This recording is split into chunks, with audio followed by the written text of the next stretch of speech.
Hello guys, আপনারা যারা manual গাড়ি চালাতে পারেন না, আপনারা দেখে নেবেন এখন আমরা কিভাবে ম্যানুয়াল গাড়ি চালাতে হয় তা বিষয়ে আপনাদেরকে জানাবো। আমাদের সাথে আছে মনসুর ভাই। সে এখন দেখাবে কিভাবে ম্যানুয়াল গাড়ি চালাইতে হয়। মনসুর ভাই শুরু করেন আপনার। যাক, তাহলে দেখো কিভাবে। এটা হচ্ছে ক্লাস। হ্যাঁ, তো ডান বা ব্রেক। হ্যাঁ, তো এই পায়ে শুধু ব্রেক আর অ্যাক্সেলারেটর, আর এই পায়ে ক্লাস, শুধু ক্লাস। ঠিক আছে, তো এইখানে দেখতেছেন গিয়ার। তো এখন নিউট্রালে আছে। এখন ক্লাস করলাম, ঠিক আছে, একে যাবে। ঠিক আছে, একে যাওয়ার পরে ক্লাসটা উপর দিকে আস্তে আস্তে উঠবে। ঠিক আছে, আর অ্যাক্সেলারেটরটা ডাউন হবে। ঠিক আছে, যখন আপনার লোডটা হালকা ভেঙে যাবে তখন আবার ক্লাস করে আবার ধুয়ে। ঠিক আছে, তারপরে দেখা গেছে ক্লাসটা আবার উপর দিকে উঠবে, আবার সেম একই। ঠিক আছে, এভাবে। তবে যদি আপনার এই ক্লাসের সাথে রেস, অ্যাক্সেলারেটর রেস না মিলে, ঠিক আছে, তাহলে দেখা গেছে গাড়িটা বন্ধ হয়ে যাবে। ঠিক আছে, কারণ অ্যাক্সেলারেটরের চেয়ে দেখা গেছে কি যতটুকু ইঞ্জিনের চা, ঠিক আছে, এতটুকুই তারা জোর দিতে হইব। তো এই হচ্ছে আমার কথা। ঠিক আছে, তো তারপরে অনেক কিছু বোঝার আছে। তো এভাবে তো আর বোঝানো সম্ভব না, তো চালালে আর কি বোঝানো সম্ভব। এই হচ্ছে কথা। ঠিক আছে, তো যারা শিখতে চায় তাদের বক্তব্যে কি বলবেন আপনি?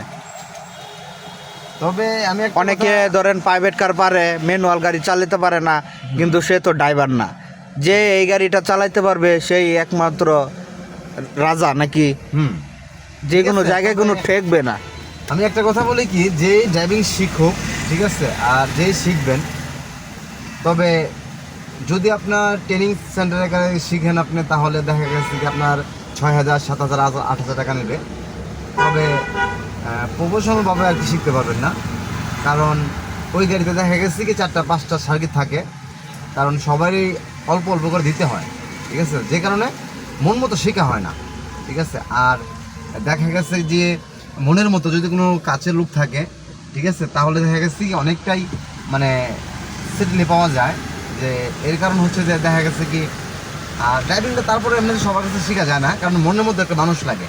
অনেকে আসে দেখা গেছে কি সাহস পায় না যে উস্তাদ এটা কি অনেকে অনেক কিছু সাহস পায় না।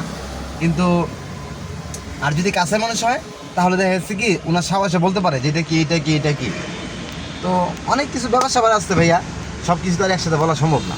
ঠিক আছে, ধন্যবাদ মনসুর ভাই আপনাকে মানুষের বোঝার জন্য। তাহলে আপনার কাছে একটা পরামর্শই থাকবে, যেন মানুষে দক্ষতা মানুষের কাছে, নিজের কাছের মানুষের কাছে যেন এটা শিখতে পারে। যদি ধরেন বিআরটি অনেক ট্রেনিং স্কুল আছে, তারা মন মতন শিখাবে না আপনাদের কাছে। গায়েস, আপনারা বুঝতেই পারছেন উনি কি বলতে চাচ্ছে।